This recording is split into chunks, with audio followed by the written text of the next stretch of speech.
Bonjour les amis et bienvenue dans une nouvelle vidéo. Cette fois-ci, on parlera d'une épreuve qui est un peu spéciale, c'est celle de l'expression orale. On trouvera dans cette vidéo dans un premier temps une idée sur le format de l'épreuve. On verra aussi les tâches de cette épreuve ainsi qu'un exemple pour chaque tâche.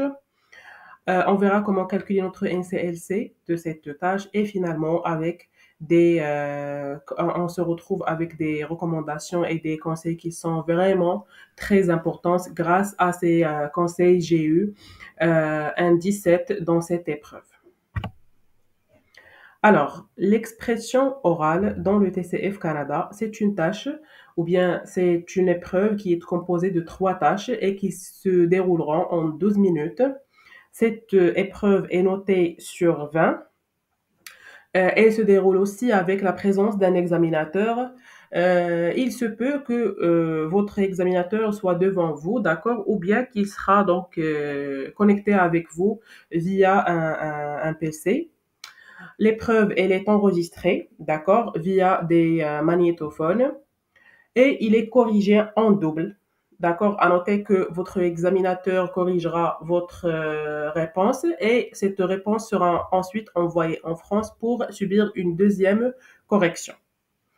Vous aurez aussi une seule tâche sur 3 qui est avec préparation, d'accord? Et la difficulté des épreuves, il est progressive. À noter que vous allez passer du niveau A1 vers le niveau C2. Alors, pour la première tâche de cette épreuve, je tiens à préciser que cette tâche est un échange de 10 minutes et de 2 minutes, pardon, et qui se déroulera sans préparation. D'accord? Vous devez être capable de faire une présentation personnelle et être prêt à répondre à quelques questions de l'examinateur. Il faut aussi, durant votre présentation, vous devez être loin de faire une présentation comme lors d'un entretien d'embauche et vous devez être capable de parler de votre famille, de votre travail, loisirs, activités, votre maison, conjoint, vos objectifs personnels, etc. Et c'est une tâche qui demande une bonne préparation.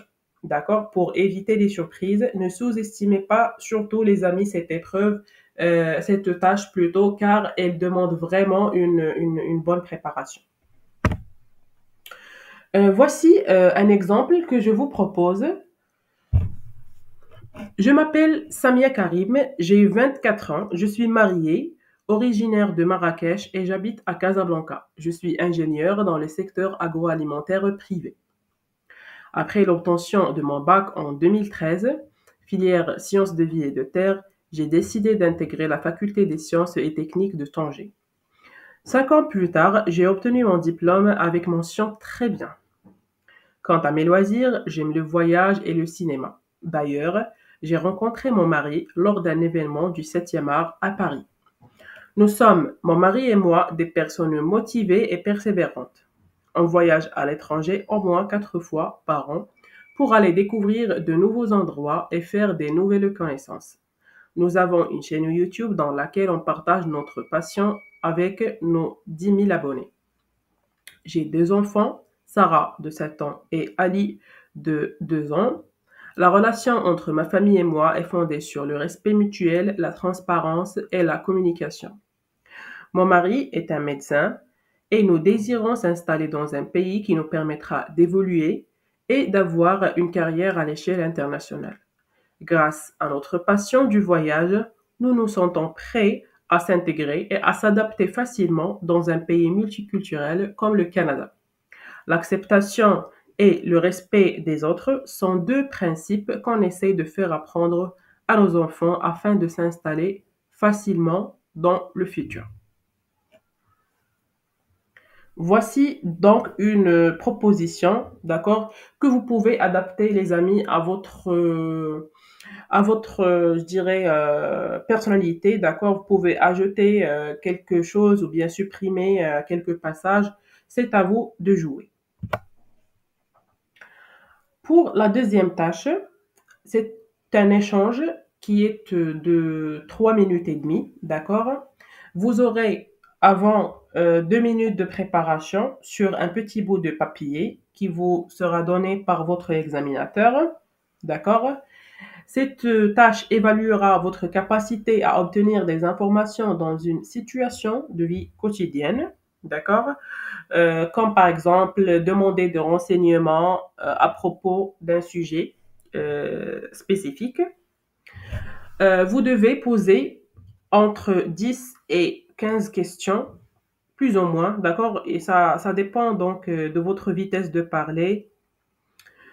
Il faut noter qu'on doit commencer par une petite présentation et terminer avec un remerciement pour votre interlocuteur et non pas passer directement à poser des questions à votre examinateur. Ceci vous aidera donc à gagner plus de temps lors de votre évaluation. D'accord? Et finalement, vous pouvez demander à votre examinateur de vous faire un signe avant 10 secondes de la fin du temps. Comme ça, vous aurez un peu de temps pour conclure et pour faire le petit remerciement dont on vient de parler. OK? Voici un exemple de la deuxième tâche. D'accord? La question est la suivante. Je suis un secrétaire qui travaille dans une école de danse. Vous êtes intéressé par des cours de danse? Posez-moi des questions. Un exemple de réponse est le suivant. Bonjour monsieur, je suis Samia. Je viens de s'installer dans ce quartier. J'ai vu votre bande-annonce et je suis vivement intéressée par les cours de danse. Puis-je vous poser quelques questions? Oui, bien sûr. Quels sont ou bien quel type de danse enseignez-vous? En fait, notre école propose plusieurs cours de danse classique, orientale et hip-hop. Parfait. Les enseignants sont-ils des professionnels ou bien des amateurs? Tous nos enseignants sont des lauréats des grandes écoles mondiales de danse. D'accord. Et combien de séances par semaine? Notre institut propose des cours de 3 heures continues en week-end ou 1 heure et demie 2 fois par semaine. Bien. Et quelle est la taille du groupe? En fait, l'effectif du groupe varie entre 5 et 10 personnes au maximum. OK. Les séances sont mixtes? C'est à vous de choisir si vous voulez appartenir à un groupe de femmes ou mixte. L'école participe de temps en temps dans des compétitions à l'échelle nationale? Oui, notre école a remporté des grands prix dans des compétitions nationales et à l'étranger. Y a-t-il des uniformes de danse pour les participants? En fait, notre école vous offrira votre uniforme de danse le jour de l'inscription. Parfait. Comment je peux m'inscrire, s'il vous plaît?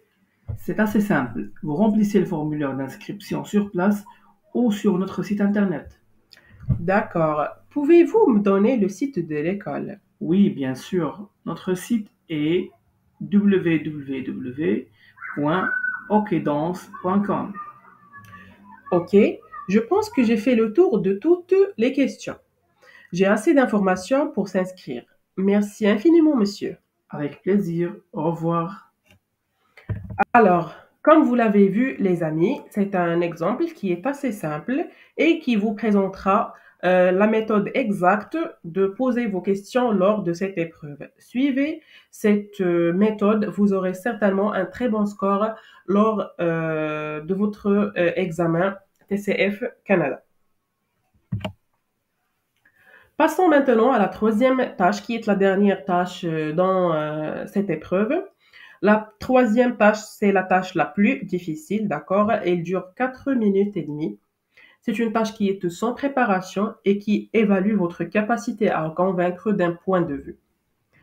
OK? Euh, il se peut donc, ou bien vous pouvez demander à votre examinateur de vous faire un signe avant 30 secondes de la fin du temps. D'accord?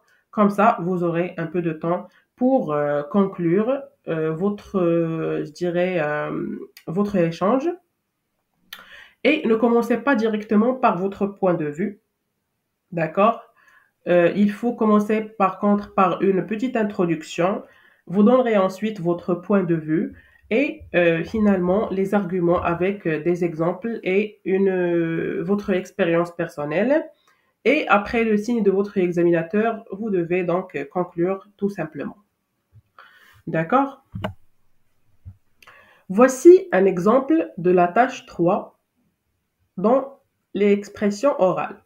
La question est la suivante. Peut-on connaître la culture d'un pays sans le visiter? Réponse. La culture d'un pays est considérée comme l'ensemble des traits spirituels et matériels qui caractérisent une société, comme les arts, les modes de vie, les traditions et les croyances. Il existe plusieurs façons de découvrir une culture. Certes, le voyage permet de découvrir une culture de près, mais ce n'est pas le seul moyen pour atteindre cet objectif.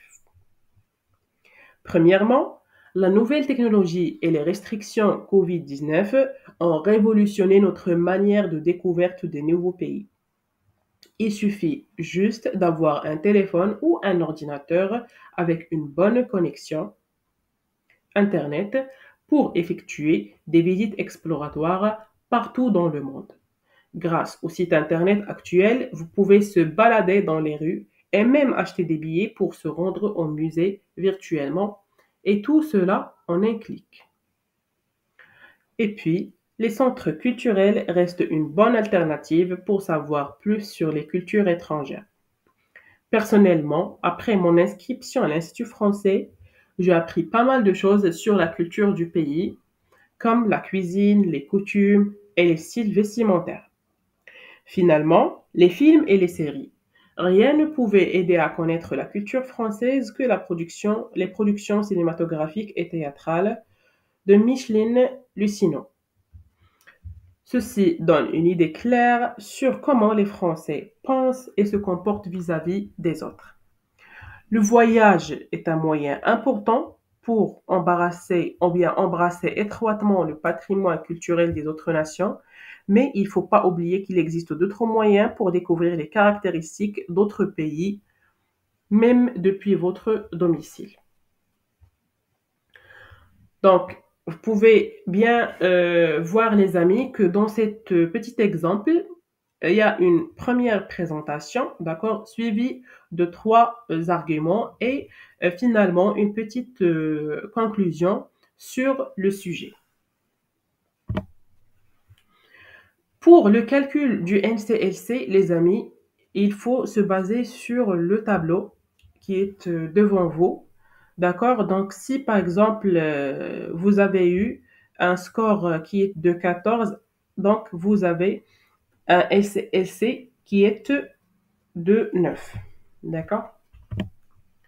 Et finalement, mes conseils et mes recommandations, je peux, les amis, vous dire que ce sont des recommandations qui sont assez précieuses et qui vous aideront certainement à avoir un très bon score qui est de C1, C2.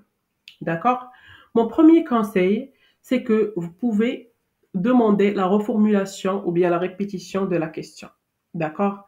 Les amis, vous devez donc être conscient que vous avez tout le droit de demander à votre examinateur de reformuler ou bien de répéter quelque chose que vous n'avez pas bien entendu ou que vous n'avez pas bien compris. D'accord? Cela vous aidera à donc éviter les hors-sujets et donc de bien répondre. OK? Deuxièmement, c'est que vous devez essayer de parler lentement et de prendre votre temps, les amis. OK? Donc, le fait de parler lentement vous donnera la possibilité de bien penser et de bien formuler vos phrases avant de les dire ou bien avant de les communiquer à votre examinateur le jour de votre évaluation. D'accord?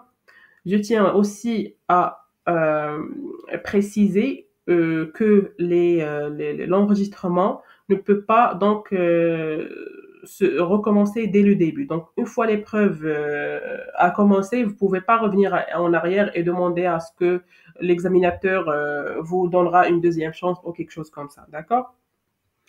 Troisièmement, entraînez-vous avec un chronomètre et respectez le temps. Si la tâche vous demande de parler durant 4 minutes et demie, vous devez s'entraîner à parler durant 4 minutes et demie. D'accord? Pour ne pas avoir des surprises le jour de votre examen. Quatrième chose, pour la deuxième tâche, n'écrivez pas toutes les questions sur votre bout de papier. Donc, par exemple, si par exemple, vous voulez poser une question à propos du prix d'un article, d'accord, ou bien d'un produit, vous n'allez pas écrire dans votre bout de papier quel est le prix de XX chose ou bien de la chose X ou quelque chose comme ça. Il suffit juste d'écrire prix, d'accord? C'est la première question. Horaire, c'est la deuxième question. Taille, c'est la troisième question, etc. Donc comme ça, vous allez gagner beaucoup de temps juste en écrivant ces mots-clés. Et quand vous êtes donc devant l'examinateur, vous pouvez tout simplement poser la question juste en lisant ces mots-clés. Cela va vous économiser pas mal de temps, ok? Cinquième conseil, il faut préparer les sujets du mois, d'accord? Et pour, donc, je dirais, pour profiter d'une bonne préparation, il faut veiller à réserver les sessions vers la fin du mois, d'accord? Essayez, les amis, de réserver euh, vos, euh, vos sessions à partir du 15 du mois. Par exemple, si vous voulez donc passer votre TCF en juin ou bien juillet, il faut penser à réserver les sessions qui sont au-delà du 15 juillet. OK? Sixième conseil, préparez 3 arguments par sujet et révisez-les avant l'épreuve. OK? Donc, une fois que vous aurez la liste des sujets du mois, vous allez donc faire une petite recherche et essayer de préparer 3 arguments minimum pour chaque sujet. Donc, je dirais, vous les écrire sur un petit bout de papier ou bien sur votre téléphone et vous révisez ces arguments-là le jour de votre examen. OK? Dernier conseil ou bien recommandation, c'est que préparez à partir des sources recommandées. Personnellement, je me suis entraînée sur le tcfk.com, qui est un site gratuit, d'accord, et dans lequel vous allez trouver un recueil des expressions orales par mois, ok? Vous pouvez aussi se baser sur les commentaires qui sont en bas de chaque sujet. Vous trouverez dans ces commentaires pas mal de sujets et pas mal d'arguments, ok? Il y a aussi une deuxième source qui est le compte Instagram Réussir mon TCFK. Il suffit juste de chercher dans les publications de ce compte Instagram, vous trouverez à peu près toutes les corrections pour tous les sujets passés, ok? Il suffit juste de chercher. Sur ce, ma vidéo se termine. Très bon courage pour votre épreuve, les amis. N'oubliez surtout pas de liker et de commenter la vidéo et aussi de s'abonner avec la chaîne. Merci et très bon courage. Dernière